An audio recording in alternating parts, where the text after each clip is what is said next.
For history was history, fools were we. Then we climbed a tree and finally we could see. Lo, then the internet made us smart, now know everything do we. Thus we share with thee these trifleries, till nobody learns nothing. Hello, everyone, and welcome back to Bottom of the Barrel. My name is Jay Hickman. I am here with my dear good friends and co-hosts, John Swayze and Kyle Jones. Hello, gentlemans. Hello. Hello, Jay Hickman. Hello, John Swayze. And TV's hello. Jay Hickman. That's true. That's Oh, true. that one? I'm not a doctor, but I play one on television. Kyle, how are you doing? I'm doing all right. Good. I'm feeling good. I made a pot of about beans. 4 hours ago. A pot of beans. What kind of beans? Navy? Pinto? Pinto. Boston? With a ham hock. Not fava Ham beans. No. Oh, No that's too bad. human pieces within my beans. That's not what fava beans means, by the way, but okay. It does now. I saw the It's movie. father beans, I think is what you're Fava looking for. beans. Oh, no. Yeah, so just a little point of, I guess this isn't the only time, but it's a rarity that we are recording, each of us from our own little hovel, but all in the great state of Texas, in Houston, or somewhere thereabouts. You are usually a flight away Correct. from us. Far Correct. afield, I am home today, and I'm just glad to be a part of this, man. What a This treat. is always a joy. What a treat. I can almost hear you from here. You're welcome. Every single time, no matter where you are, John Swayze, it's a treat for us as well. We are back to discuss, and this is semi-historic, kind of historic It's rare. It's rare.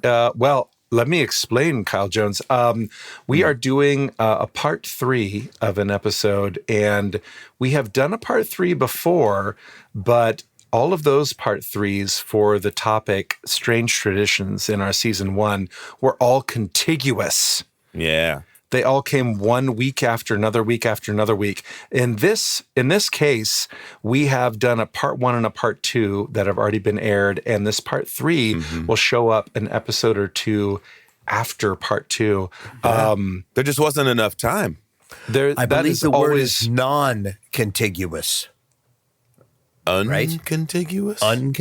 Incontiguous? Ear contiguous? Okay. You know? I think we all know what we're talking about. Contiguous. Do we need Ooh, to? that's got to be it. I believe it's syntiguous. If you use go with the Spanish. Antiguous. Antiguous. So anywho, we were visiting this topic, Unfortunately Famous, a couple episodes ago, and we were really enjoying ourselves, and there was so much to talk about, and we got to the end of episode 2, and there was, if you go back and listen, Kyle Jones and I nearly got in our first fight. We avoided it by the skin of our teeth, but it was dicey, and I had to promise him. Thank I you. had to promise him on the hair of my chinny chin chin we would do a part 3, and here we are doing a part 3 of Unfortunately Famous. We do have some more stories to share about some personalities from history and even today, as we'll discover later, that achieved fame without wanting to. And then there were sometimes wanted, sometimes not welcome. Yeah. There were some that were just minding their sweet business, and then suddenly something happened, and their dicks cut off. The attention of the nation was focused on them. And they didn't like it. Everybody knows it. Somebody embraced it, and some went, "Oh my God! Give me my dick back." There's different things you can do with your 15 minutes. But there were others who were all about the fame. They thought they had made it, and then they ended up being reviled by society.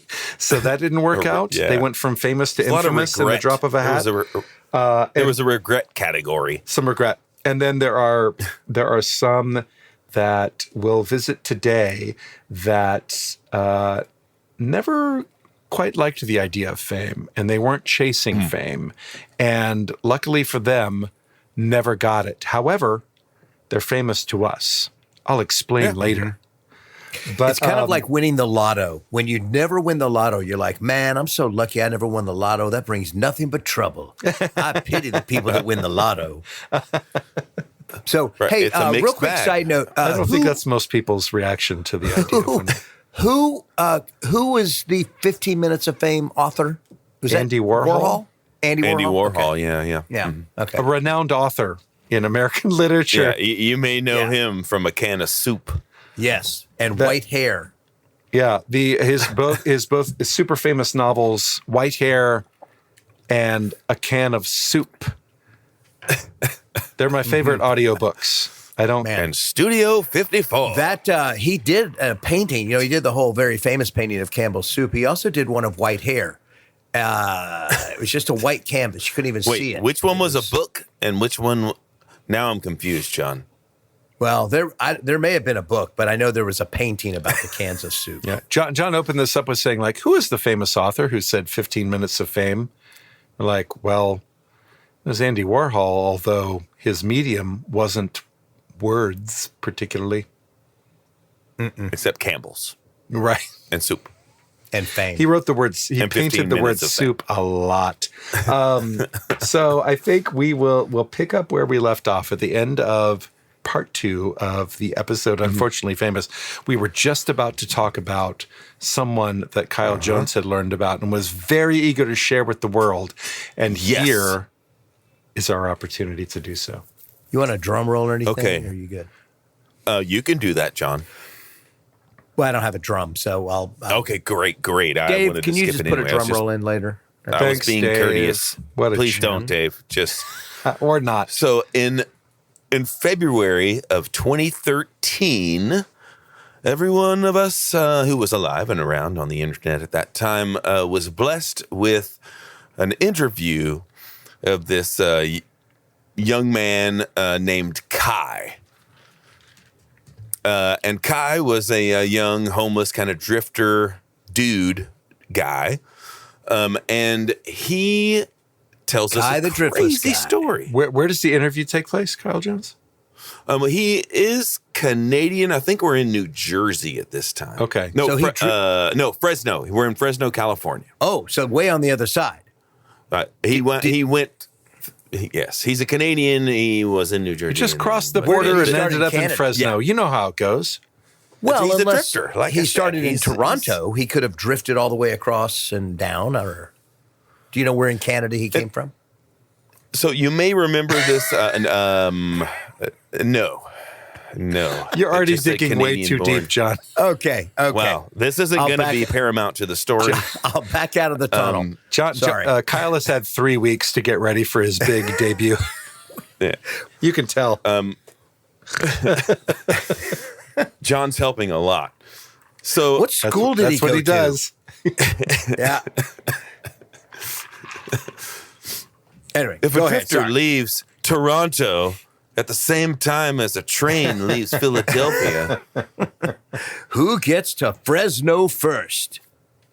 so 2013, you may remember this young kid with a big bandana on the top of his head, and he is being interviewed by a fella, and he's about to tell this harrowing story of that involves just blood and guts and car crashes, and he starts off though, says wait, and turns to the camera and first decides to kind of win America's and the world's heart.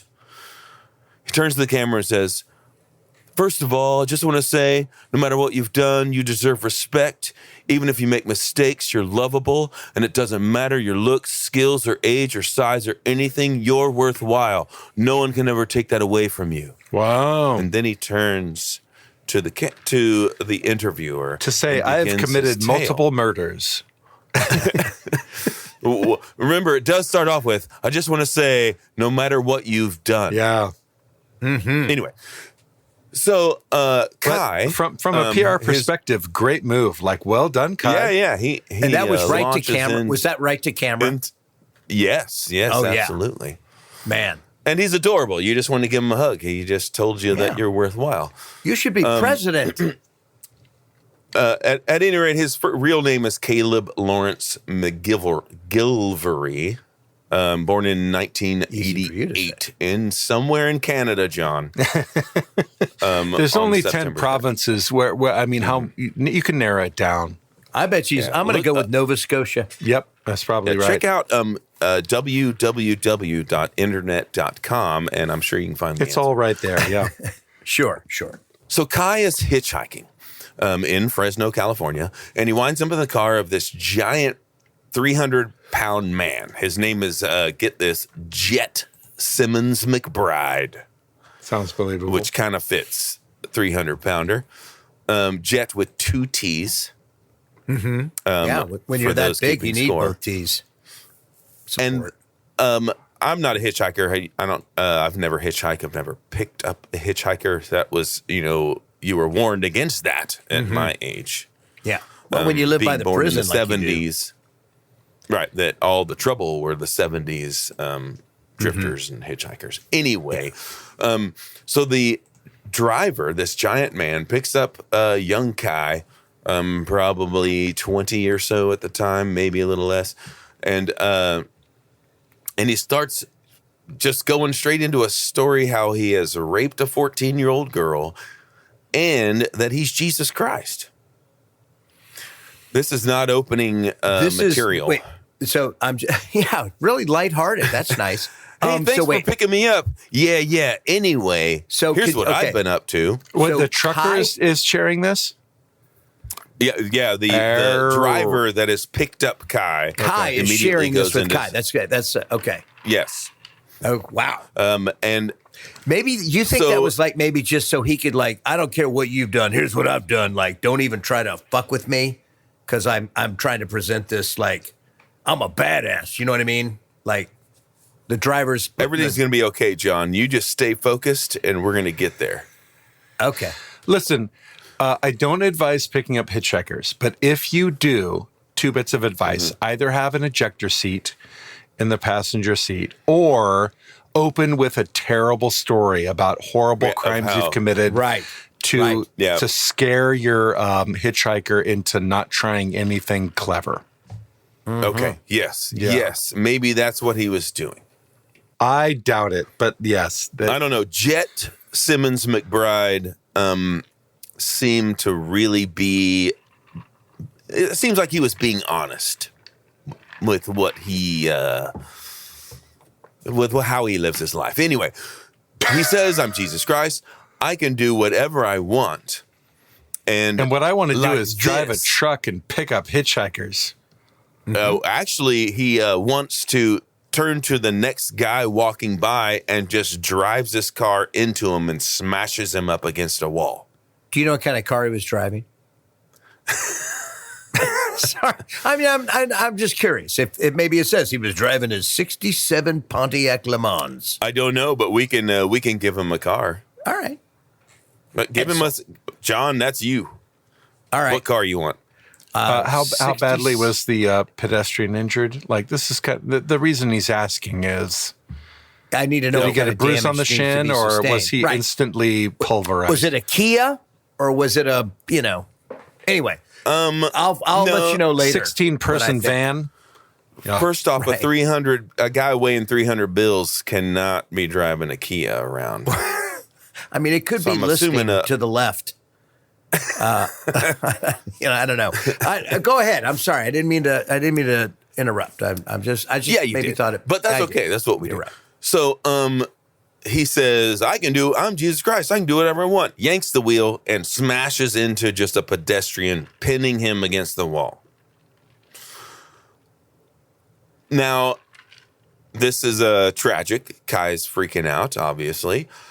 The guy who got smashed into, his name was Rayshawn Neely. Quickly, two ladies in the parking lot run over to start helping the guy who's been pinned against the wall. Kai in his telling describes the whole you don't, like, if you get run over by a train, you don't roll the train away or the guy will bleed out, and he's got to call his wife first. If you get run over by a train, here's what not to do. Yeah, I think Kai may have had a few narcotics somewhere along the way. Hard to say. Yeah. But anyway, his story rambles a little bit, but he does get back to two ladies run over there to help. And then before Kai can even realize what's going on, the big dude is jumping out of the car again and announces to everyone there, the guy pinned, the ladies, and whoever will listen, that he is Jesus Christ. And he grabs one of the women by the hair and yanks her off of the dude and picks her up in a big old bear hug and starts to kind of... Easy. Pick this verb family carefully. Show, family podcast here. Pick this verb very carefully.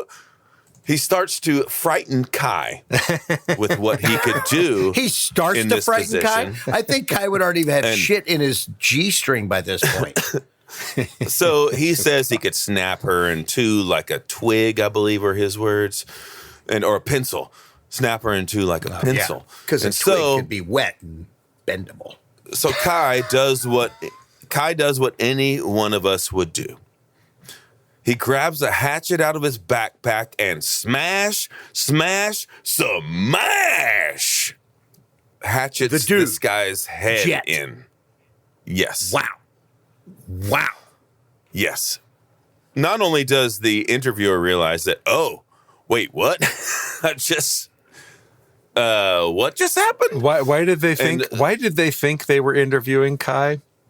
That he was a witness to all that had gone on. Or I guess maybe the guy knew. Well, wait a minute. More Were of the the story, police but it already didn't there and seem shit? like it. I mean, I don't know. Just this interview custody. is where it all begins in his Kyle fame. John, you have to understand, you're talking to Kyle Jones. Like, he doesn't know whether the police had already arrived before news crews had already arrived.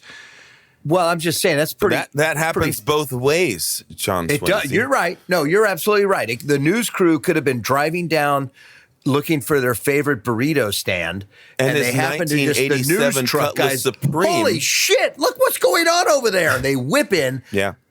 Bob jumps out of the van with his cameraman right up to him and just starts the interview. Then the cops finally show up. I can see that happening. I don't know if his name was Bob, but you may be right. Yeah. No, I mean, I think it's very plausible. That's wild. Anyway, do you remember this interview? You would remember it by the smash. I don't remember. I don't think I ever saw it. That was the hook. Also, did he get him with the blade side or the reverse flat side? I mean, either way, smash is gonna kill somebody. No, John, get it right. Smash. Okay. 3 smashes, but very, very distinctive smashes, not a smash. Yeah. Smash. Yeah, he didn't say chop. He said smash. So maybe it was the butt end. I don't know. I think you're right. I think you're right. That makes good sense. I mean, and Kai sounds like a very smart, Kai has already reasonable. proven that Kai has already proven he has a way with words at the beginning. Yeah, well, he knows how to capture an audience. So yeah, and so smash is probably on purpose. Yeah, chop just sounds chop. Like no, you need smash. How would you chop? Problem solved. Chop. Yeah. Oh, better. What would be your third chop if you had to make it into 3 or 2 syllables? You can't. The Chop. Shazop. Oh, I see. Shazop. Y'all haven't seen the video, which is absurdly. I would go with choppity doodah to make it 2 syllables. But it changes things, but it might work. Anyway, this thing blows up. This interview, he becomes this kind of vigilante hero. All of those auto-tuned songs. You remember any time a weird interview I have would come seen up, one there of was a those. song that would be seen one of those, developed. And yeah, he had a few of those. TV interviews, morning shows. He was on Late Night with Jimmy Kimmel. They were about to offer him his own freaking show. Here, smash this with your host, Kai. Until something weird happened. Oh, like what? Yeah. So, just barely into his stardom here. He's still hitchhiking to places, Sure, which is crazy. But rather quickly, he winds up in New York City, hitchhiking his way from Fresno, California, where he meets a 73-year-old attorney named Joseph Galfi. Next morning, Joseph Galfi is found dead in his underwear, his head bashed in, and much of his face falling off. Okay, so this is where John's question about which edge of the hatchet did he do the smash, smash, smash? Right. Could be. Sounds like he did a kind of a switcheroo, like a smash, chop, smash. Smash, chop, smash. Whoa. Can you do it correctly, please? Smash, chop, smash. Chop. This isn't the Hulk. John. Remember, 2 syllables. He did it. I heard the diphthong. Come on, bro. You're okay. Hang on. Give me one more chance, please. John. SUH-mash. John, you don't have to do this because your main audience has heard you do it correctly. But if you feel like you must, for Kyle, correct. For Kyle and Kai, go ahead. His interpretation was absurd. Okay. Thank you, Kyle. Thank you, Kyle. You're my best friend and my best critic. I love you. I love you. Anyway, too. so Jay, what do you have to talk about? No, I'm sorry. Smash! Breaks here. Wow. I mean, that was smash. That was rough. Smash. Yeah. Chial. So, okay. So this lawyer is found dead, smashed, face coming dead, off. And it is very easy to tie it to our boy Kai. He did it in the trial. His defense was not great on the stand, and I have a quote for you. Do you know how many hot chicks? Never mind. Even if I was gay, do you know how many hot guys wanted to fuck me after that shit in California? I'm not even being vain. It's just a fact. Like, no offense, but Galfi was not a looker. Wow. Case closed. Yeah. Wow. Man. Mic drop. See you later, Judge. Meanwhile, Jay, back at the ranch, a lot of his, back in Prague. And we talked a little bit about this with, the serial killer guy who had fans. You had a word for it, where the girls hybristophilia. Oh yeah, that. Yeah. So we had some of that going on. Like a lot of his court stuff was paid for by fans. Who really wanted Kai to be at which point was it declared pretty clear that he was guilty of this murder? Like before the trial? Probably with that sentence. Oh, really? I just read. No, it was all like DNA and everything. So you think like he really had him until he launched into that fateful sentence and the jury just went, No, it was a done deal before there was a trial.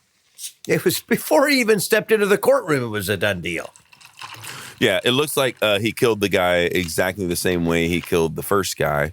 And this whole roller coaster ride, 2 months. Oh, dude. Man, that is almost 15 minutes of fame in the cosmic calendar. I mean, that's and currently crazy, he's serving dude. 57 years is what he got for the murder. Where is he in prison? Can we go see him? Can we do a live podcast from that prison? I wouldn't recommend it, but probably. That would be awesome. But I do want to finish this with where we started, because we all need to hear this. Because, first of all, I just want to say, no matter what you've done, you deserve respect. Even if you make mistakes, you're lovable. And it doesn't matter your looks, skills, or age, or size, or anything, you're worthwhile. No one can ever take that from you. That was great. So, the Hatchet murderer. Looking back, Kyle, on the short period of Kai's life that we were able to examine from the public eye, what do you think he was most wanting people to know by making that statement? Surely he could not have predicted the fact that he was about to meet an elderly benefactor and murder them. He had saved a woman's life hours before, as far as we know. Yeah. But bear in mind, so his statement was like, I'm just a hitchhiker and I stumbled into doing the right thing because I happened to carry a hatchet in my backpack wherever I go. And he also happened to get into Jet's car, which... Jet Simmons? Was that the mistake he was telling people not to worry about? Yeah, exactly. Okay. He was like, look, we all make mistakes, you know. I'm going to guess that he came from St. John's, Newfoundland, had drifted down across probably right over Minnesota, came through Cecil. Okay. Came down, then worked his Twin way. Cities. We know all about Worked those. his way, right down the Mississippi. And then took a hard right, maybe got onto the Snake River somehow, and then made his way to Washington, took another left and down to Fresno. And I just think Then he saw the most beautiful Cutlass Supreme. He did. 1988. But along the way, he also found many, many places with mushrooms. And ate them. I don't know if you'd be I that hadn't even violent on thought mushrooms. about that. And when he got in that car, life was beautiful. Life was glorious. Everybody is awesome. Then he met Jet. Jet turned it around. But at the end of the day, Jet said he was Jesus Christ. He wasn't. But Kai it turns out Jesus Christ doesn't crash his car into people. I do forgive people. Everyone is up. We've all got our story to tell. We've all got our own game. Well, it sounds to me like he did not forgive Jet. Oh, he did, I think, after he killed him. Oh. Because then he could say, I had the respect that he deserved. I had to stop him from what he was doing. But hey, man, we all make mistakes. So it was a final blessing for Jet. That he was saying. I get it. Way to go, Kai. So forgiving. And I bet Kai was trying to bless that lawyer in the Northeast. I don't know if his lawyer did him any favors. I wonder if anyone would like to take this case back up. Like, I'm left with... Kai would. Personally, I'm left with questions. Kind of like a Bernie. He had an interview recently, relatively recently, and it did not go off well. It did not. So you don't think there's a movie in the making, kind of like Bernie? Richard there could totally Bernie? be a movie. There about totally this could. guy. Do we? Totally do could. any of us know any movie makers? People that work in the John? film. Could we write a script? Could we just write a script? Do you know and Bob then- Odenkirk? Bingo. Bob Odenkirk. Him or Mike Henry, one of the two. I'm sure we can just green light this baby right to the screen. This would be, I don't know if anyone knows Richard Linklater, but this would be perfect for him. Oh, yeah, he loves that stuff. This is right up his alley. Yeah. Just like Bernie. Come on, Ted. So We've been talking. that is my Kai, the hitchhiker, the hatchet-wielding hitchhiker tale. Kai the hatchet-wielding hitchhiker.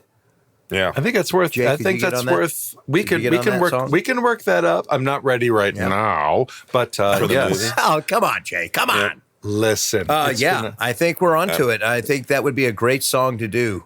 Okay. Kai, we could start a whole thing here. I mean, We've already started many whole things. This is what's called grassroots. This is called grassroots. We're really good here. at starting things. This is what's called ADHD, where we fellas, I've got another $1 million idea. What?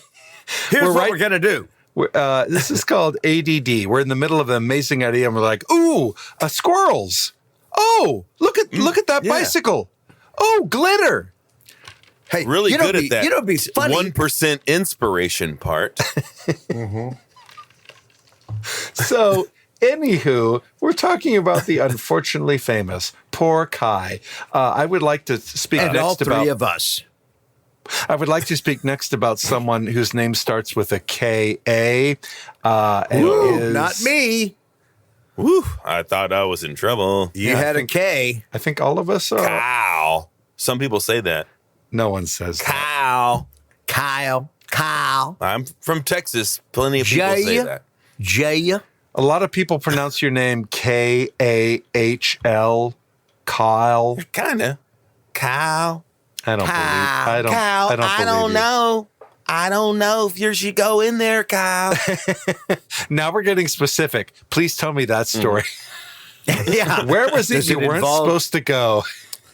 Well, there was this 1988 Cutlass Supreme pulled up. The door flies open. Yeah. Luckily, Hop on in, fella. A guy named Jet said, "Come on in." you were on the phone with Aunt Ethel in 1988 on your cell phone, and she was like, "I don't know, Ka."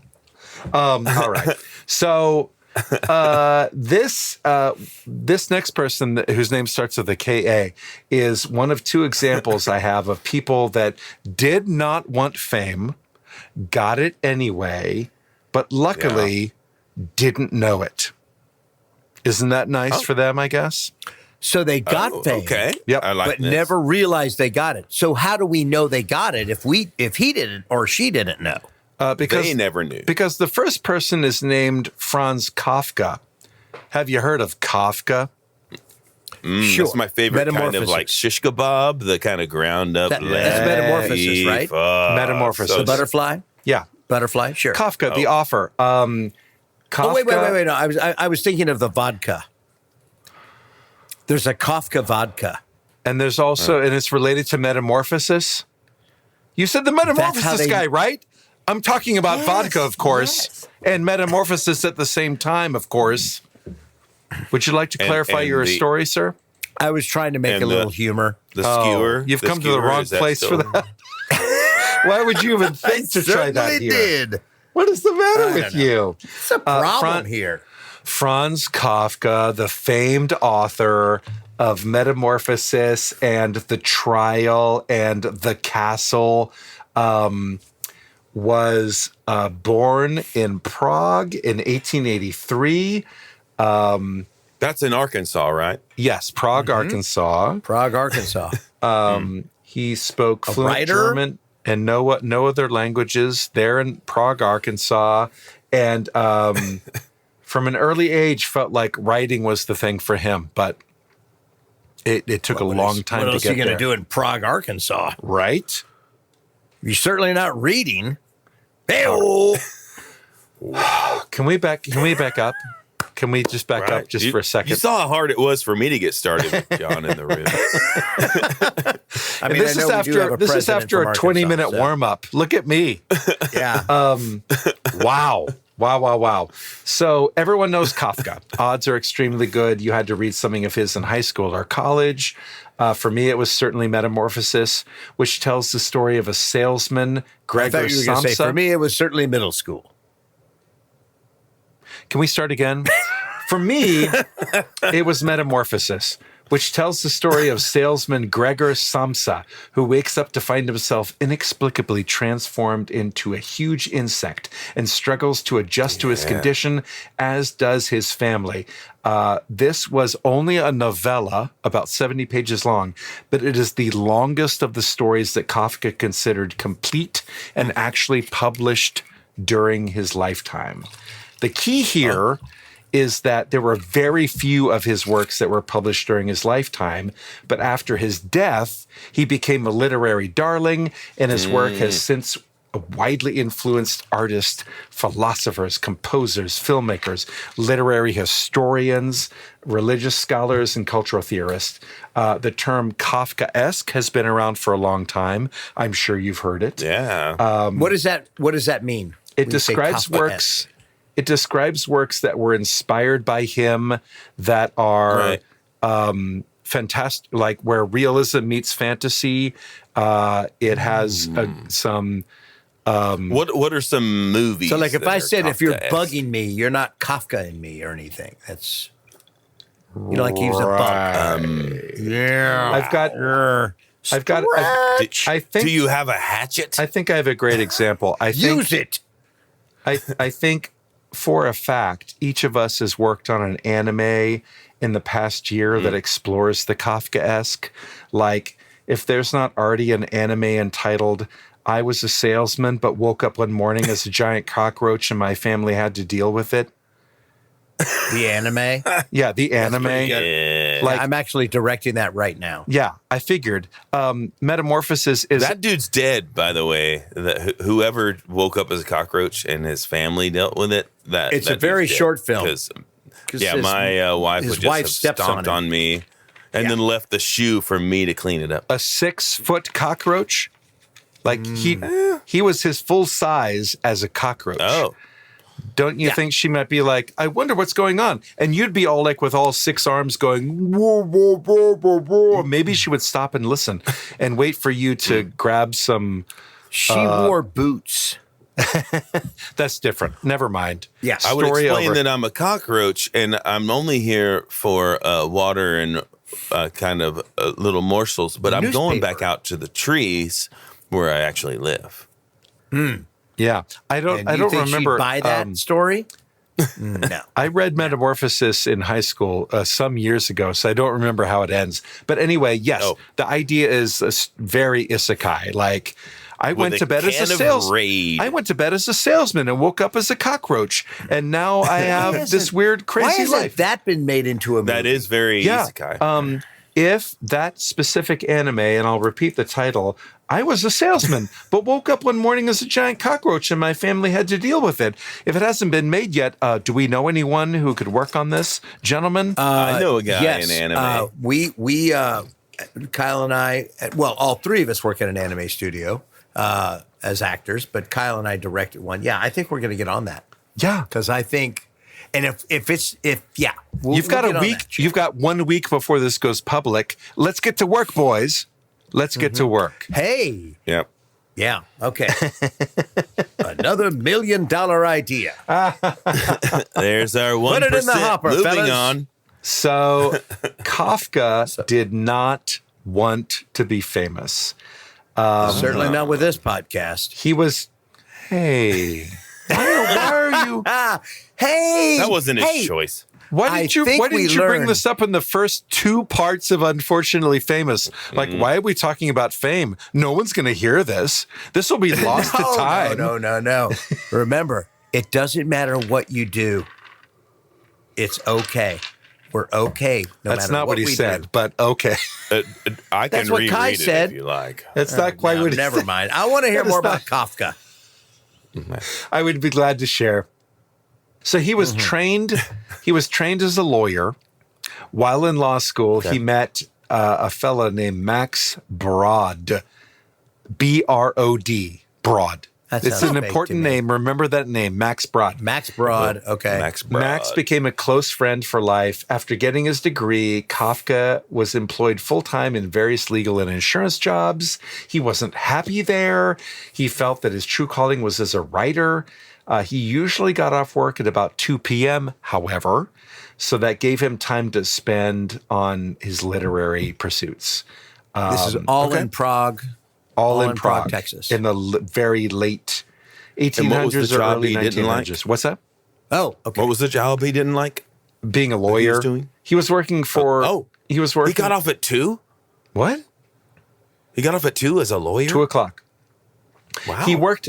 He wasn't like Need to go to Prague. He wasn't as Lawyers a. were Loitering was different. Sure, back then. go to Prague in 1902. Great.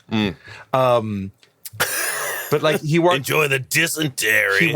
He worked at insurance companies and law firms. Like he went back and forth. But his skill as a lawyer was useful for both of those. So he did most of his writing between 1908, when he was 25, and 1918, when he was 35. And he was fairly prolific in his time. In those 10 years, he did 5 standalone novels, 10 full collections of short stories, about 12 or 15 short stories apiece, a couple of collections of letters and some other nonfiction. And it was, and this was only, these things I've listed were only the things that saw the light of day. And I mentioned that because he burned about 90% of his work. What? Like he just wrote and wrote and wrote and burned a bunch of it because they said, like, don't like it. It was due to deep self-doubt and a desire for control over his legacy. He hated himself. He was filled with existential dread, which comes through in his works very frequently. That's part of being Kafkaesque, is the existential dread, big part of it. He wasn't famous. What's that? Right? He wasn't famous? Not He yet. wasn't famous till after the fact. Right, but he's talking about his legacy. He believed that he had a legacy. I think he wanted his legacy to be either greatness or complete anonymity, but not fame with inadequacy or mediocreness. Interesting. But he could have had that and nobody else cared, right? What do you mean? Well, I mean, you're saying, so he wasn't famous at this point, but he wanted something. He just wasn't getting it. Yeah, he wanted to have his literary talents recognized. I don't think he equated that to fame, and I don't think he was. When I die, they'll realize what a genius I was.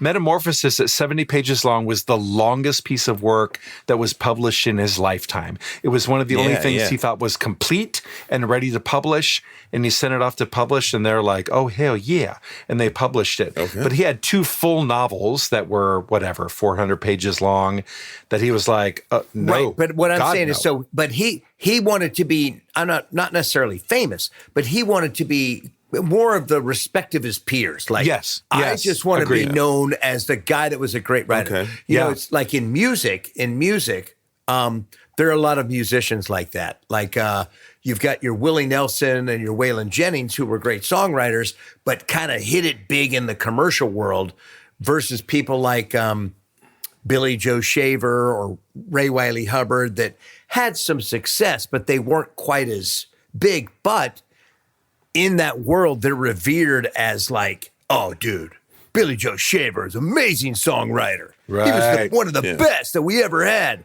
But he never got that notoriety and fame, but he got the recognition from his peers. You know what both these guys needed?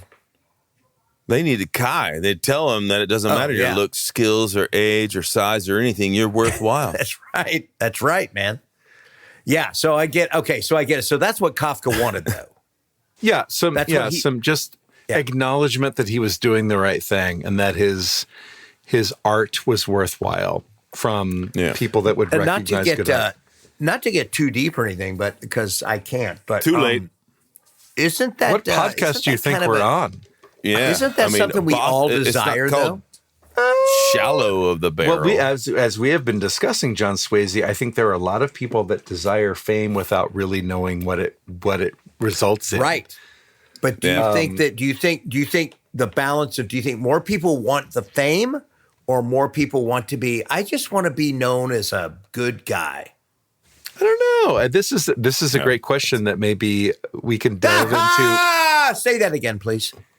This is a great question. I think this is a great question. You son of a biscuit. I could be wrong. You couldn't so do close. it. That was so close. God. John, you One day, you know what? I'm going to keep striving. Kyle, what would Kai the Hatchet guy tell John right now about Even if you make mistakes, you're lovable. No matter what you've done, you deserve respect. And one day you'll have a great No one question. can take that ever. I think this No one can episode take is that going to away go from you. down as the most inspiring episode of Bottom of the Yes. Barrel ever. Yes. In fact, I think people are going to say, you never reach the bottom, boys, because it's just too up there. Attaboy. But as we've discussed in this series, the people that seek fame without really understanding what it means can sometimes be disappointed. But there are also plenty of people, and we have met them, who want almost complete anonymity, like would just like to hang out in the shadows and enjoy the world around them without ever people noticing them. Like, don't look over here. I'm just enjoying from a safe distance. Like, oh, I much prefer you don't look at me or engage me in conversation. Like, I'm fine back here. So I don't think everyone seeks that sort of acknowledgement. You're right. Jay, I want you to put a little check mark, a pin, raise a flare. I know we're going to have Get an a Sharpie. update moments at some point later. We're going to have an update, and I have one that's going to fit right into what you're saying. Okay. Yeah. Great. Yeah. I'll just Great indeed. Is that it for... No. No, I'm just. What are we putting a pin talking in the about thing. right now? Wow. Keep going. I don't Jay, know. I please. thought you were going to keep talking about Kafka. I was trying to, and then suddenly we were talking about introverts, and I don't know why. I'm sorry. And I Kyle thought has we an were wrapping it update, up. and I'm supposed to Yeah, not now, though. get my I'm gonna hatchet update out when and you carve update. a mark in my wrist to remember that I'm supposed to bring this. Here, I let don't know me- what's let me happening. do it, Jay. This Let is me great. do it. This is great. Okay, go ahead. Jay, anyway, so Kafka's in Prague. There we he's- were in Prague. Kafka burned, by most estimates, 90% of the stuff he wrote. And of the Thank God. 10%, I thought you were like, Kafka burned. And that was the end of Kafka. He burned most of his stuff. We don't know Yeah. where he ended up in the afterlife. But he burned most of his stuff. So no copy. I mean, he obviously didn't burn Metamorphosis. Right. Metamorphosis is among the 10% that survived. 70 pages, the longest one he's ever. John, please catch up. Among the 10% that survived, I'm with you. among the 10% that survived, only 10% of that was published during his lifetime, because that was all he felt comfortable. Like, this is good enough to publish. But he was no mathematician, but that's 1%. again. He was plagued with self-doubt. He was plagued by feelings of inadequacy. He viewed his writings as no incomplete idea. and fragmentary. So only a minority was published during his lifetime, and this was Poor just Franz. mostly just in literary magazines, and they received very little attention. You say poor Franz, but in 19,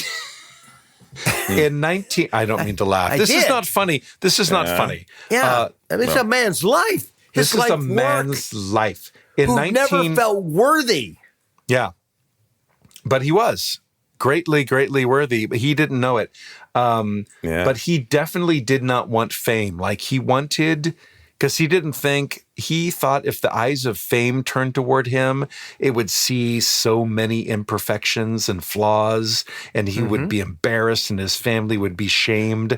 And he was like, I Fame got to does get it that, right. though. I got to get it perfect. I've got to get it perfect. So he was having a tough time of it. He was in his mid-30s, plagued with all these self-doubts.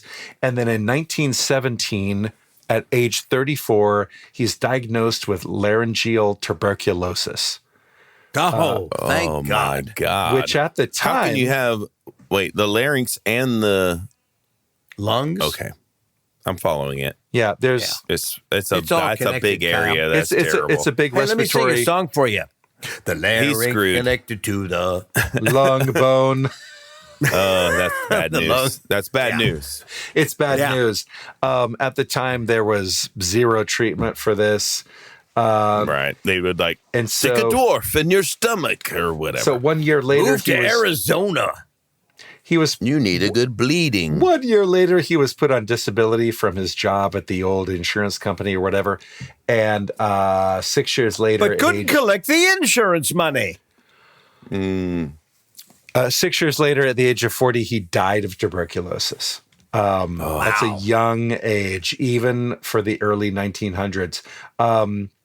Toward the end, Kafka left his work, both published and unpublished, to his good friend and literary executor Max Brod, with explicit instructions that it should be destroyed upon his death. So with months to go, he's like, Max, while I can still talk, let me say this to you. So like the laryngeal tuberculosis wore away to his throat. At some point he couldn't eat. He couldn't speak after a while. So while he still had his faculties and was like not on heavy morphine. He wrote it out, I guess. He wrote his last wishes to his good friend, biscuit. Max Brod. He was like, he wrote to Max, my dearest Max, my last request, everything I leave behind me in the way of diaries, manuscripts, letters, sketches, and so on is to be burned unread. So he made sure this letter got to his dear good friend Max. Max ignored this request. Yay, Max! And published the novels and collected works between... No. He got millions of billions of... He published French all marks. of Kafka's shit for the next decade. Wow. Max Brod defended his actions by claiming that he had told Kafka the following: I shall not carry out your wishes. And that, this is the best part. Franz should have appointed another executor if he had been absolutely determined that his instructions should be followed. Oh, wow. He What just a straight up friend. said, you can't trust What a me for that friend. shit. We should my God. we should all have a friend as good as Max Brod. Wait, so which one of Man. us is your Max? I haven't decided yet. Do you really want me to Which one of us burn is up your which your one of garden, us is Jay? your Franz? Let's make this a big like bottom of the barrel like raffle big thing, like you bottom of the barrel audience, you choose who among Kyle and John will be Jay Hickman's Max Brod. You pick. We will It'll be an enormous sweepstakes, and the winner is my Max Brod. $1 a vote. It's another $1 million idea. In our quest to get to the bottom of the barrel, we're going to take a small break. We'll be right back. You know, like moon. You know, like scary, bad nighttime. You know, like cold time. You know, like big monster eat new baby. Well, me have answer for you. My name Clog, and here at Clog Fire Stick, we solve you darkness and danger problem. Clog have big fire stick. Clog have small fire stick. Clog have fire stick in middle size that no big or small. And good price too. With down payment of 2 lizard, you can be having fire stick today. But no take me word for this. Take from Clog happy customer. Gunt mood make Gunt sick. Gunt need fire stick. Gunt get fire stick from Clog. Clog fire stick is family business since before big rock fall from sky. And come with lizard back guarantee. So you make fire with confidence. Come Clog fire stick. Just off Tree River next to Bone Pile. Clog fire stick. Fire good. And now more bottom of the barrel. All right. So where were we? Kafka was virtually unknown during his own lifetime, but he did not consider fame important. That was not a thing he was seeking, just acknowledgement from people that recognized good literature. However, thanks to his good friend Max Brod, he rose to fame rapidly after his death, particularly after World War II.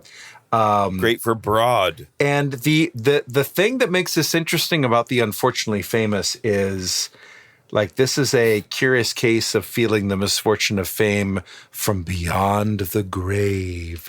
Like, it explores this interesting philosophical question, which is that Kafka wanted his works consigned to flames, yet his good friend Max's defiance gave the world the trial, the castle, metamorphosis, and more. Like, the world benefits from his friend's betrayal.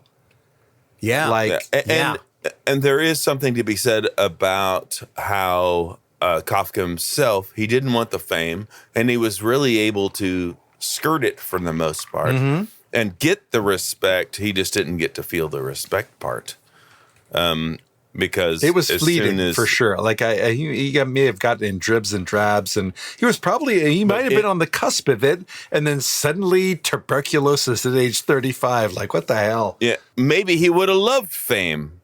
Maybe he would have gotten a brand new golden ox cart. Unlikely, but maybe the Sean Connery character from Finding Forrester would have been like, Kafka, I read your work, The Castle.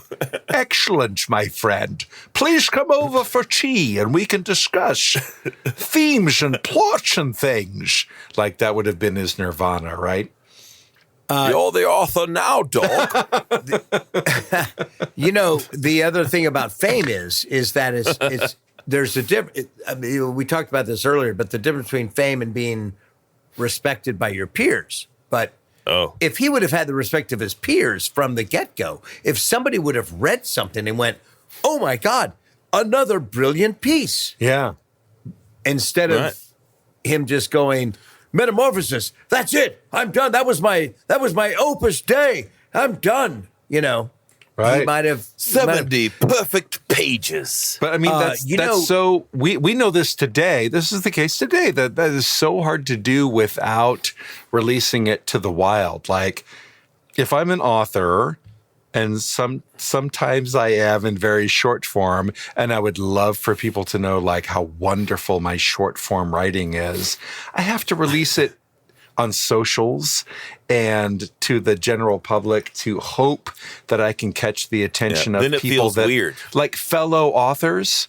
How are they going to know? Like, there's no kind of secret collective of fellow short story authors that like 1,000 strong that I can be like, what do you think of this 1,000 audience short story authors? And like have 900 of them go, I liked it. And I'm like, that's enough for me. Like, I have to release it out to the wild for everyone to hear. There are writing clubs and contests and shit. But there's also the concept of who cares? If you like to do it, if it's cathartic to you, if it brings you joy, then who the fuck cares? Yeah. Just fucking do it, man. I wish you could have been alive in 1919 to tell that to Franz Kafka and see what he said. Yeah.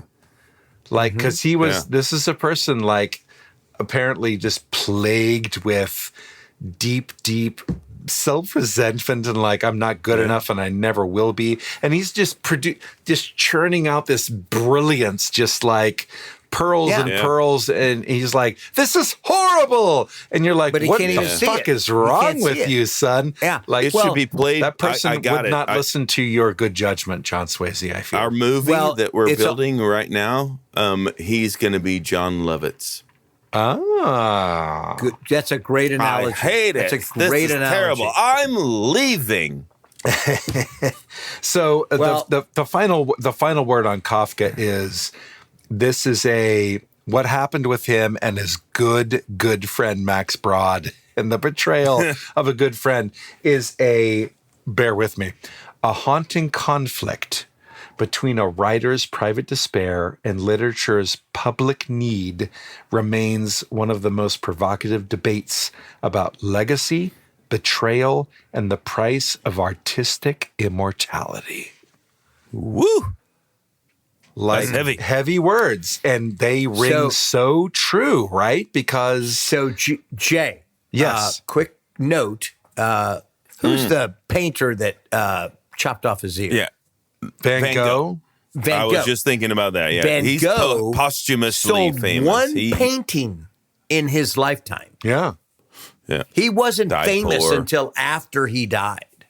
Right. And I wonder, was that the same kind of like, I don't care. I just want painters to like me. Right. Or was he I want- always I want- seeking fame but just never got there until after Or are he you died? trying to, and I think to me, the honesty and the authenticity is in, I'm doing this, but I want people to respect it versus I want to be famous. Famous is Kate versus 8 or whatever the fuck Octomom is, or that's fame. And I think the fame term is meant different very different things when these people lived. So Kafka was the most recent of these. I'll talk very briefly about Emily Dickinson, who came a little bit before Kafka, and Van Gogh was in that same time period. And fame at that period, at that point, in like the mid to late 1800s, was very different than the fame we know now. Yeah, like you can change your you can launch a status. YouTube channel and show your bottom, and you could be famous within a few months. Hang on. Snooki. It took a lot more in those watching days. at home, I was about to take my pants off. Oh, thank you. That's Yeah, what we for all those, needed to hear. And For you know those what you who need aren't to watching do? at home, he Just did a little take his side pants note, off. You should subscribe for our Patreon, and you can see the video for this and see me almost take my pants off. He did take his pants off, and No, he didn't. was Don't tell him impressive. that, Kyle. for all you ladies out there, If you subscribe for the making a face. Patreon and see the video, you will see me grimacing right now at the idea of and you'll see how I'm lying. the bonus about how Patreon of impressive seeing it John take his was. pants off almost. Anyway, the idea of fame back then, like it was a little harder to come by, but there were certainly examples out there. And there were people who were like, I'm trying to make my way as an artist, and I would like to be regarded for having done it well. But yeah, already at that point, 200 years ago, the idea of fame was like, oh, no, I don't think so. That's not for me. And so, yeah, it's just the idea that the last sentence that I mentioned in the earlier quote was about the price of artistic immortality. Like, is that worthwhile? Maybe not. Those are great words. Can you read the first sentence of that? Because something really rang true for something I was looking into. Sure. The story of Kafka regards the haunting conflict between a writer's private despair and literature's public need, and it remains one of the most provocative debates about legacy, betrayal, and the price of artistic immortality. So the part I want to look at is the public need, Yeah. because that's the fame, right? Does It's one the thing public outweigh the giving other? a shit. Maybe, The maybe. I don't know about fame as much as it is like you've got, in this case, an author or some sort of artist is putting out work, and you are this, and we can relate to this in the work that we do. We meet people occasionally at public events who come up to us and be like, you were in the XYZ show, or you directed the XYZ show. And I got to tell you, Both of those are great. by the 3 way. years ago, I was going through a hard time, and I watched your show, and I watched your character. Your character was so good, and the words he said in episode 3 of season 2, like meant a lot. Like got me through a really hard time. We meet people from time to time who have enjoyed our art in the world of anime, and we learn. Sometimes to our surprise, that it has been deeply meaningful to them. Like we are, we're performing, we're in a show, we're reading lines, we're inhabiting a character, we're doing our best to tell a story, and we leave the booth and we're like, yeah, that was pretty good. And months or years later, we'll meet someone who was like, you don't understand what you did that day in that episode or in that series. Like you will never understand what that helped me through. And we're just like, usually it's like, face melting off. It's just like, it's incredible. Much like Kai with a hatchet. On the sharp side of the hatchet where the face melts off. Yeah. Chop, chop. But that, Kyle, is the public need. That's the public need. Like, you have people who consume art, whatever it is, literature, TV, radio, visual art, paintings, what have you. And it, to quote, it can be pressure or it can be gravy. To quote the Gen Zs, it gets them in the feels, and it means a lot to them, and they want more of it. Really they want to consume more of Connecting it. with other generations. That's so nice. This is what That's we really do. good, Jay. Yeah. But what weighs more?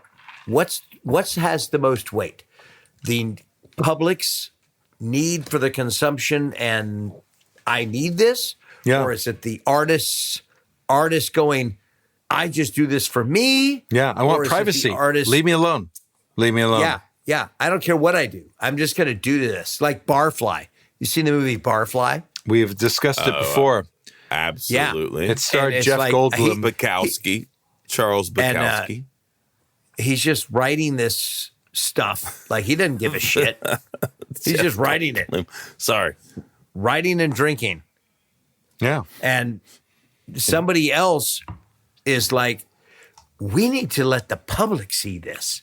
He's like, I don't give a fuck who sees it. You're going to give me $80,000? All right, I'll drink it. But you but you know what I mean? It's just like, who's the recipient that is most in need of that? Yeah. Right. Well, Like Kafka. Was it Kafka? I remember, Was it George? one of the- was it Broad? Or was it the public? well, to what you were saying, I remember one of the quotes from Bukowski that they used within the movie, The Barfly. The lady who, quote, discovers him and decides to make him a thing, she's driving him to her big estate, and they're pulling in, and he goes, "Why are you taking me here?" And she says, "So you can write in peace." And he says, "No writer who's worth a damn has ever written in peace." Ooh. Man, that's profound. I don't think that's right, though.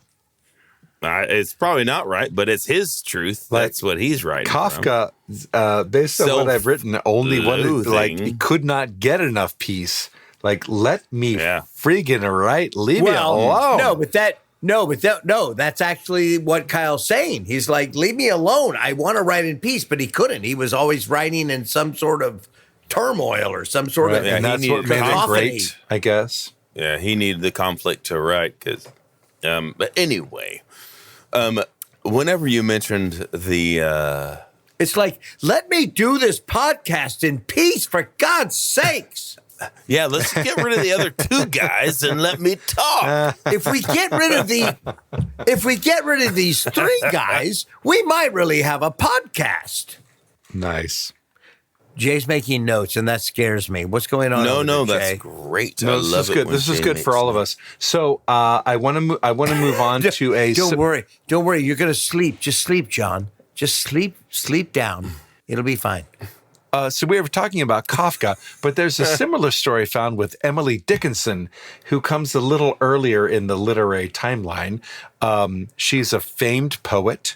Everyone knows Emily Dickinson, but like Kafka, she was mostly known posthumously. She had a couple things published during her lifetime. She did not seek fame, did not want fame, was afraid of fame. And did she even want the things published? Yes, she did want to be published. Similar to Kafka, like she wanted people that like to read literary journals to read them and go like, "Oh, that's nice." I want to be respected by my peers. By my peers, yes.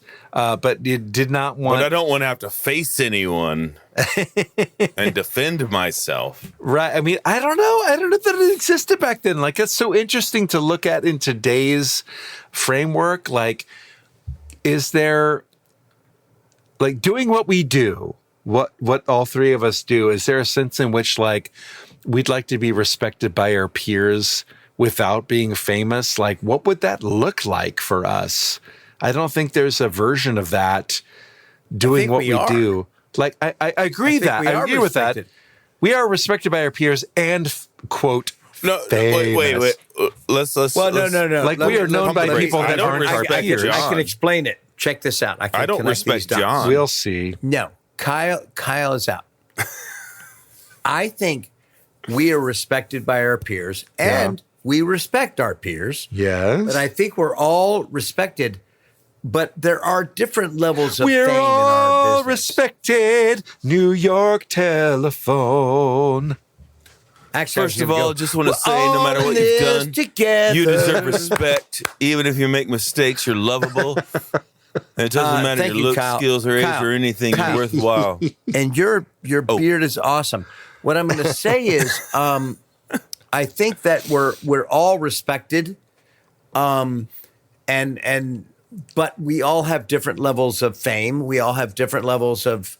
It's a hierarchy. I mean, it's like if Brad Pitt is Brad Pitt, there's also. I've used this example before. Kevin Bacon. I mean, or Octomom. whoever. I mean, there's all kinds of levels of actors and fame and blah blah blah blah blah. Fame. But at the end I thought of we the were talking day, fame. I would say, and I know this for a fact, each one of you, to the people that I know, are two of the most respected, gifted actors in the business. And directors. I mean, it's just there's no Man, question. I wish I could say the same. I know you do, and that's okay. But I'm just saying that it is true. I think it's but those are two different love you, John. metrics. I'm grateful for that, and I'll redirect to say I agree with you. However, in our business, in our time right now, is there a way to be respected by your peers in the business that we are in? Like, can you be respected by your peers in broadcast television without being famous? I don't think there's a way. Like, your work has to be put out to the public, the general public. I'm just saying you're respected, but your faminicity might be it's Kyle, different. write down I like it. faminicity. Write it down, Faminicity. Kyle. It's gonna be a word before you know it. When you wake Try up and tomorrow and swallow. open up the new dictionary, Because of the faminicity respect is of gonna your be in there. peers, faminicity is going up. Yeah. I just think they're two different toggles. It's like bass and treble. I think they both affect what's going on in your life and our Right. careers and all that. But I think they're just different. I think All right. you know. Fair enough. Well, I believe we need to keep moving. So I'll try to skim through the Emily Dickinson story, which is to say, this is fun. Scholars believe that Dickinson did not authorize any of her publications that were released Really? during her lifetime. All her poems, now this part is per her wishes. All of the poems that were published during her lifetime were released without attribution. So they were all released anonymously. At least half of them were released by friends or family of hers, not by her herself. Was it the same freaking asshole from before? But it was. Oh, at Max Broad? Yeah. No, he hadn't been born yet. Oh, he did it. Maybe his dad. It was a different version of Max. Yeah, like Min. That's yeah. Min Brod. Min Brod. His dad, Min He was Brod. German. Emily Dickinson's first published thing was a Valentine's Day letter given to the Amherst College Indicator, where she was attending. She was 20 years old at the time, a student. College.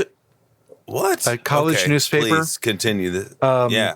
No, this is bizarre. She submitted a Valentine's Day poem called Magnum Bonum Harum Scarum.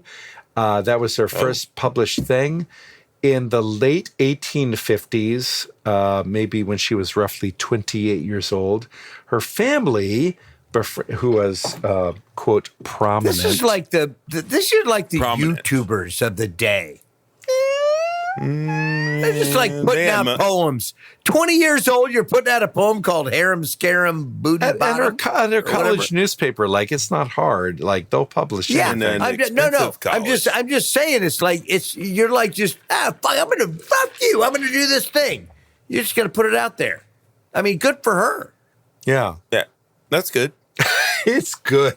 I mean, It's good. it's good to have the I'm just balls saying it's to not. throw I mean, it out there. yeah, but she got the balls to throw it out there. It's like, I don't think at 20 years old, Emily Dickinson was going, well, I'm Emily Dickinson. I'm going to put out a poem now. Yeah. I mean, she's just like, she was a young kid who's just like, fuck it, I'm going to put this poem out. I'm sorry. Were you ever did you attend college with a college newspaper and like late one Thursday night be like drunk and be like, I'd like to write a letter. Here's the thing about our One Thursday night, Jay? Really? You're going to limit me to one night?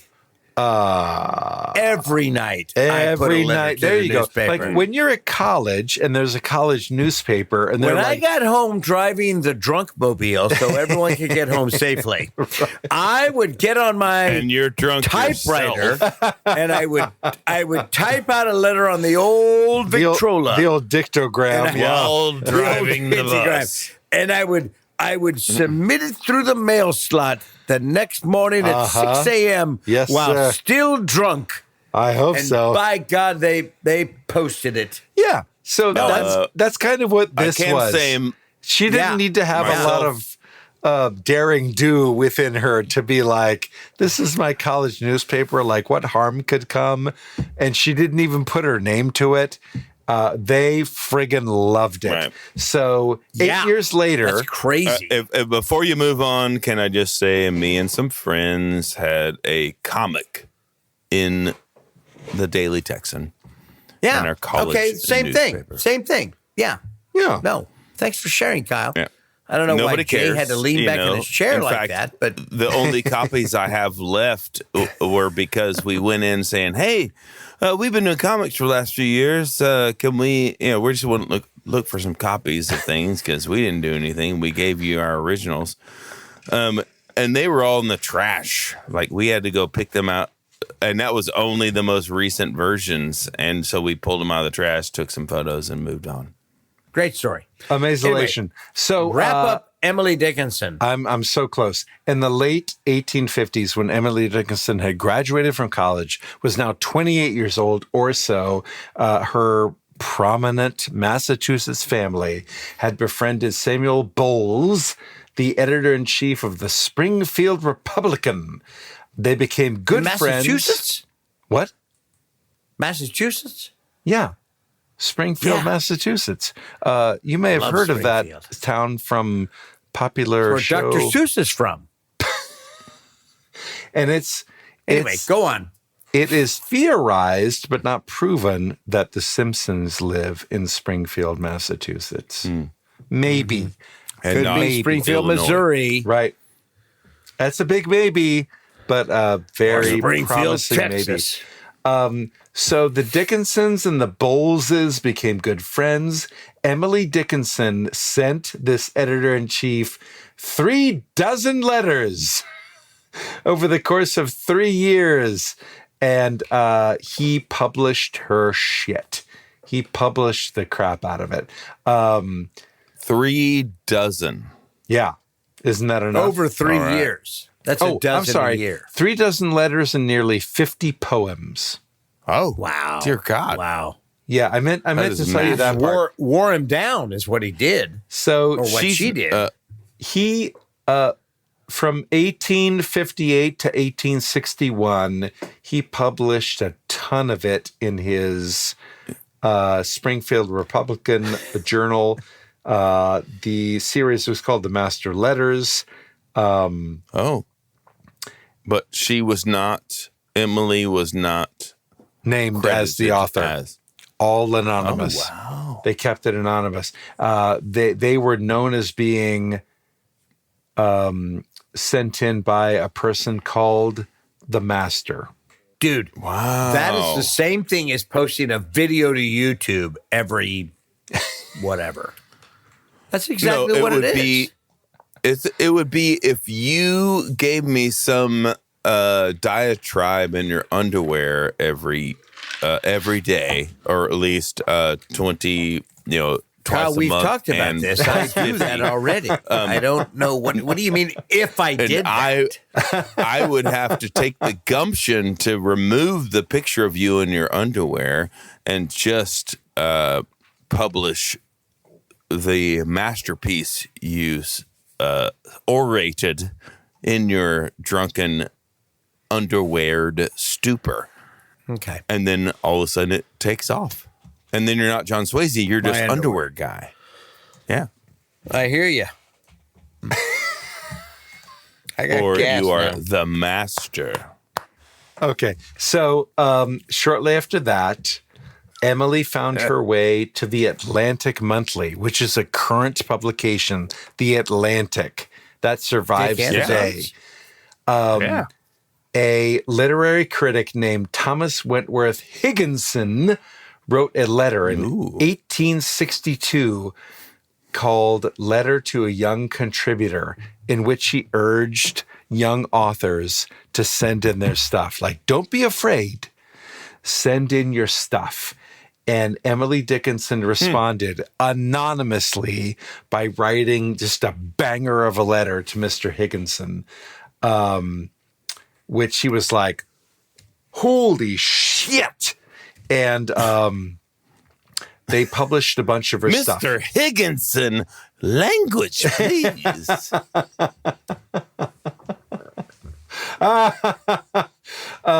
So hang on a second. So this was in 1862. She was around for a fairly long time. She lived to be 56 years old, which is pretty good back in late 1800s. That's so lame. John would already be dead. I'm close. Wow. Yeah. Yeah, this was 150 years ago. Like, it's a different time. Anyway. So more writing time is all I'm saying. Finally, at her end, Emily Dickinson asked her sister. Was only 56 years old. Yeah, but like in her early 50s, like she knew the end was coming. And you'll never believe this story. She asked her sister, Lavinia, to burn most of her correspondence. Jesus. What? Come on. You know what? You know what's very clear to me is Kafka knew that. And he's like, I'm going to be like Emily Dickinson. Right. She came before him. Wow. He had learned a valuable lesson. Timeline. So she was like... Look at the timeline, everybody. She was like... so the guy that wrote the note for The Atlantic, he was like, young contributors, bring your stuff. Come on, baby. Come on. And she wrote him an incredible letter, which I don't know we have time to read. Like, it's so good. But at the end of it, she said... All right, fine. Easy. Mr. Higginson. Come on. Mr. Higginson, are you too deeply occupied to say if my verse is alive? The mind is so near itself, it cannot see distinctly, and I have none to ask. Should you think it breathed, and had you the leisure to tell me, I should feel quick gratitude. If I make the mistake that you dare to tell me, would you give me sincere honor toward you? I enclose my name, asking you, if you please, sir, to tell me what is true, that you will not betray me. It is needless to ask, since honor is its own pawn. This highly nuanced... Oh, that was it. Man, wow. You know what happened? She wrote that from Newfoundland, and she came down through Minneapolis to Fresno, and along the way ate a bunch of mushrooms. No, and she wrote no, that was these are gorgeous words. Gorgeous? They just said out loud. Yeah, gorgeous words are said on mushrooms. I know that for a fact. If you put on the proper spectacles and you can look closely, they're like the ones inscribed in National Treasure where they they're inscribed by fairies on little mushrooms. Beautiful words in calligraphy. that's taking a simple request and turning it into something magical. Almost, man. I mean, I think she topped Kai. Did we just strike a chord with Kyle Jones? I doubt it. Yeah. This is unlikely. I mean, it's possible. He seems to be very moved by Emily Dickinson, and that's awesome. I am. If he is. I think that's amazing. I'm excited about it. Kai couldn't have said it better himself. At the end of one of her correspondence, at the end of one of her correspondences with Mr. Dickinson, she wrote, "If fame belonged to me, I could not escape her." So she did not. Wow! Want what a great quote, straight up, right? Word for word. What a great quote, Jay. Jot Are you kidding me? Down. Nope. That no is, joke. Man, dude, that is like a funnel to the bottom of the barrel right there. No. No. Say it again. Say it again, Jay. Say it again. Okay. Say it again. I think this is the... Hang on, Kyle. Okay, if you could just stop talking, that'd be great. I want to hear it again. I'm great with hearing it again. This is brilliant. I love this quote. All right. I'll back up a little bit. Mr. Dickinson from The Atlantic, upon receiving a letter, praised her work, but suggested that she delay publishing until she had written a bit longer, being unaware she had already appeared in print. She assured him that publishing was as foreign to her as firmament to Finn, whatever that means, but also proposed that if fame belonged to me, I could not escape her. If fame could not, I mean, think about this. If fame cannot escape you, you could not escape it, or you could not. Right. Say it again. If fame belongs to me, I could not escape her. Okay. So, Kyle, if fame belongs to you, you could not escape it. I mean, that is destiny. That is what. I don't know why you directed that at me, but yeah. Well, because you could be famous. You could be awesome. But the point is you're more famous. You have. No, it doesn't Kyle. Matter. It doesn't he's matter. saying it to you because you're the one that wants it the most, and he's warning you against it. No, I'm saying that it doesn't matter what you want. You cannot escape it. That is powerful stuff. Yes. Right there. And it doesn't matter your looks, skills, or age, or size, or anything. You're worthwhile. That's why Kai was on point. Okay, so I can wrap this. I can wrap this quickly. Hold on, Emily Dickinson. I'm going to wrap it quick. Please, like our good friend Kafka, Dickinson did not want fame. She was proud of what she had gotten published, and she asked her sister Lavinia to burn her correspondence. And what did Lavinia do? She kept her promise and burned most of the correspondence. Kept a couple of most couple of it, of like sweet. 5%, 10%. Apparently, okay. Apparently, how do you know what most of it is? According to Lavinia on this. According to Lavinia, Emily left no instructions about the 40 notebooks and loose sheets gathered in a locked chest. Oh. So Lavinia found them later, and she's like, well, she didn't tell me anything about these. Let's publish them. I mean, when you said get rid of it, you didn't really define it. So I just, I thought you meant the dust that was on top of the journals. I got rid of that. And then sent the rest in and got $100,000. The other thing is, I mean, what kind of insight is that for both Broad and her? Right. To go, yeah, you don't really know what you're talking about. Right. I mean, like if one of you guys died and I said, okay, you all go, guys, get rid of everything. And I was like, you bet I will, but I don't. How do I even know what your stuff is going to be? I mean, am I guessing you're going to have... No, y'all are brilliant. Or... First off, let me just say I'm never going to tell anyone this. To burn everything I own. Burn me, Right. Yeah. Chop me up for parts Please. and burn all the rest. As soon as I'm possible. cool with that. Yeah. Well, with that, But nothing Kyle, else. Just so you know, we I- are going to do that. That's Okay, good, Jay and I have talked. That's gonna happen. Yeah, so I'm good with that. But as far as the other stuff, I mean, if you can unravel some old cheese grater Mac from the your times with scuzzy cables, then yeah, sure. Whatever I wrote back then, you can have. Thank you. So to wrap up on Emily Dickinson, for real this time, the time that she received, like, to speak to her enduring fame posthumously was in the sitcom Cheers, which we enjoyed in the 1980s. She was brought up Sam and Diane. Yeah. on a pleasant night down at the bar. Norm Peterson mentioned that all of Emily Dickinson's poems can be sung to the tune of the Yellow Rose of Texas.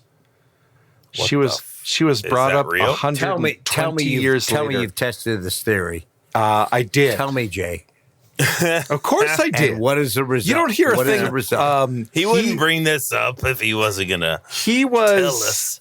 He was. I'm not Kyle Jones. He was pretty much right. I Like, would bullshit this. some of them don't fit very well, but I'd say a good 80% of the currently published Could you poems give us a couple of fit examples? perfectly. You bet. Here is a poem called Hope. Yay! Hope is the Thing with Feathers. One of her earliest published works in 1861. It goes as follows. Please. Hope is the thing with feathers that perches in the soul and sings the tune without the words and never stops at all. And sweetest in the gale is heard the soar that must be storm that could abash the little bird that kept so many warm.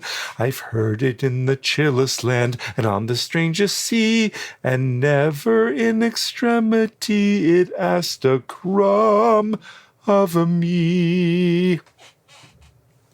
Boo! Emily Dickinson. I'm sorry, that's one of her most famous poems. I wish it wasn't, No. but it is. No, that's love it. amazing. Now, Jay, Yes. and you probably said this. The Yellow Rose of Texas. Oh, you can't sing the. Wow, I feel compelled. Did Please, Emily John. Dickinson I thought only you were a write Texan. poetry? What? Okay. Did she only write poetry, or did she write prose as well?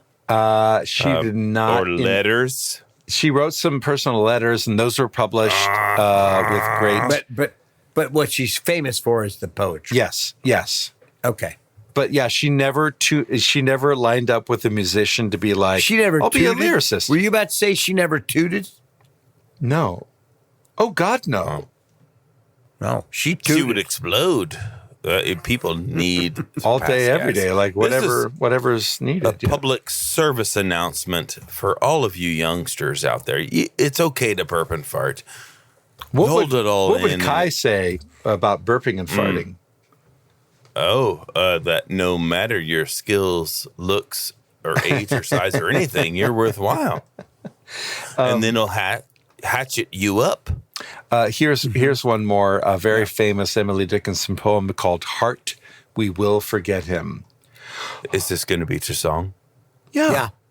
The Yellow Rose of Texas, why like we would talked you do it about. to the song, Kyle? I mean, that's dumb. Where have you been? Heart, we will forget him, you and I tonight. You may forget the warmth he gave, I will forget the light. When you have done, pray tell me, that I my thoughts may dim. Haste less while you are lagging, I may remember him. That was brilliant. Jay, well done. I love that. God. Late to the party once again. Sorry, fellas. So terrible. I tried. With that, with deep regrets, I think we have to close. I want to I'm do getting a note from our lightning round. producer that I we don't need to think we- wrap I it don't up think we very can. quickly. I heard of a Kyle, I heard of an think what we have to do. update. We do have an I think what we update. have- All right, let's speed round this as best we can. We All should right, end the you've got topic. 2 minutes. 2 minutes. That's fair. fellas. 2 minutes. I can do it. 2 minutes is We'll You end won't this do topic. that. We will end I'm this gonna eat topic. jerky. We will end this topic, part 3 of Unfortunately Famous, as we began it, discussing the unfortunate aspects of fame through the eyes of baby Jessica. Our first Unfortunately Famous aired on April 7th, during which time we shared baby Jessica's riveting story. And then barely 1 week after we spoke about her, she's back in the news. Jessica McClure, now 40, is back in the news when it emerged she was arrested April 11th for allegedly assaulting her husband of 20 years, Daniel Morales, at their home in Midland County, Texas. In all fairness, he was trying to push her down a well. That's unconfirmed. Unconfirmed, but No, also very unconfirmed. fair.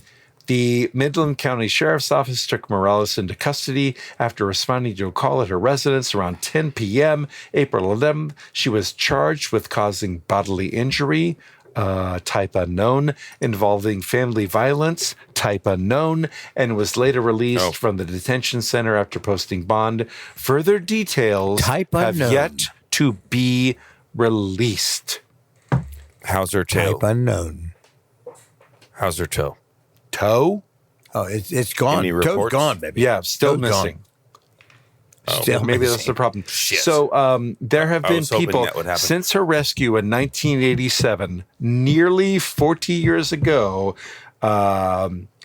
People have clearly noted that luck has not been on Jessica's side, and there have been people that have noted that people around her that have experienced misfortune have suffered the curse of baby Jessica. What is the curse? It continues today. Like she just got arrested. Like bad things keep happening. People born without a so toe. that's part of 40, the curse. 40 years ago, she got some incredible luck by being rescued from near certain death. And you're now talking to about pay kind of back the for pendulum swinging. the back pendulum the other way. swings. The people around her have had to pay for her good fortune of being rescued from a 22-foot deep well. And with that, So there's another update. Kyle, hang on. We got another that update. Kyle warned Jay of earlier this evening. Banksy, between the last episode we did, not only did baby Jessica get arrested, but the identity of one Banksy was revealed. wow. And Who's Banksy? we sent our FBI Oh, my God. to discover this. Wow. No, nothing. Please continue. do share. I'm riveted. I Okay. know who Banksy is. I want to know everything. Who is it? What's taking so long? Banksy has created a lot of graffiti, famous graffiti. And John, who is it? Any of this ring a bell? Don't worry about Jay- John. Jay just, Who is it? Don't worry about me. Jay just wants to get out of here. And I'm not going to say it. What a attaboy. Well, that's a big help.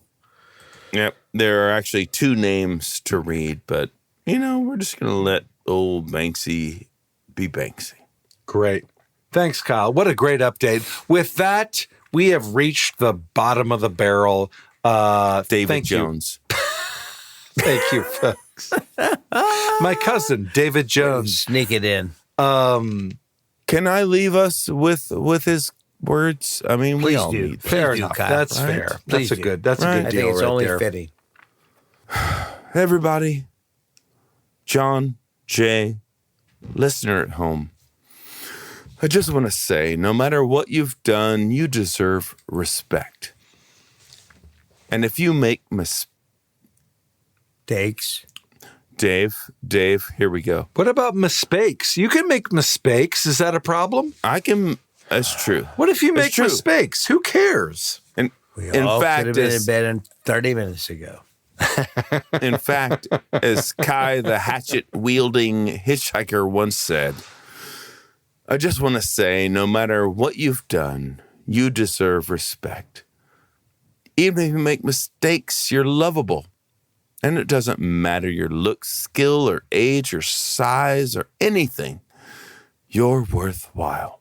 No one can ever take that away from you. So true. Even God if you bless make him. mistakes. Well done, fellas. Thank you. Well done, Kyle. Well- Well done, John. My gosh. It's fun. It's fun to get to where we always want to be. Jay, Yeah. Here at the bottom of the That's- barrel? you bet. Is that you what you're bet. talking about? Been bet. there. It's comfortable. It's comfortable. Oh, We did it, everybody. Well done. We finally discussed all we need to discuss about the unfortunately famous. We'll see you next time for heaven knows what. Bye now.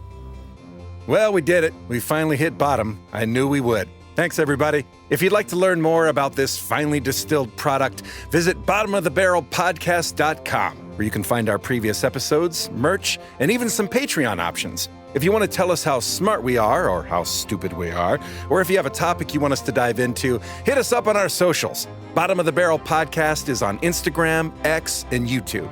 Special thanks go out to our audio production guru, Dave Lasco, our beloved manager and punching bag, Olivia Swayze, and Jonathan Benjamin. Take care.